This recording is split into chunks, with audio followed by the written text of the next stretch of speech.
राम राम मित्रांनो, आज आपण बघणार आहोत की उसाला तणनाशकचा वापर केल्याने काय होणार, तेही राऊंडअपचा। मित्रांनो, राऊंडअप म्हणजे अशी एक गोष्ट आहे की ज्याच्यावर औषध पडले त्याचा नायनाट होतोच, तर आपल्या उसाचं काही नुकसान तर होणार नाही ना, हे आपण बघणार आहोत। तर मित्रांनो, नुकसान म्हणजे असं काहीही होणार नाही, फक्त आपल्याला एक काळजी घ्यायची आहे की मित्रांनो, जे काय आपल्या उसाचे टिपरे असतात की नाही, तोपर्यंत तित्रोक आपल्याला स्प्रे मारायचा आहे। बहुतांश म्हणजे टोंगल्या इतका असा खाली घ्यायचा, जास्त वरी वाड्यावर त्याचा पडू द्यायचा नाही। जो काय त्याचा गळालेला पाला असतो की नाही, त्याच्यावर स्प्रे मारायचा बुडाला।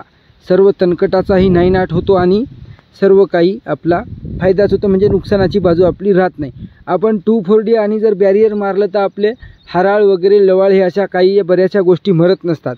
त्यामुळे आपण जर राऊंडअप मारलं तर आपल्या हे स्वस्तसुद्धा पडते आणि आपल्याला जास्त फायदा होतो। मित्रांनो, ऊस जर मोठा असला तर आपल्याला राऊंडअप मारायला काही हरकत नाही आणि हिवाळ्या उन्हाळ्यामध्ये आपण 2,4-D बॅरियर शंकॉरचा वापर करू शकतो। मित्रांनो, एवढ्या माहितीसाठी तुम्हाला मी आपल्या परिपूर्ण माहिती दिलेली आहे। लाईक करा, सबस्क्राईब करा। धन्यवाद मित्रांनो।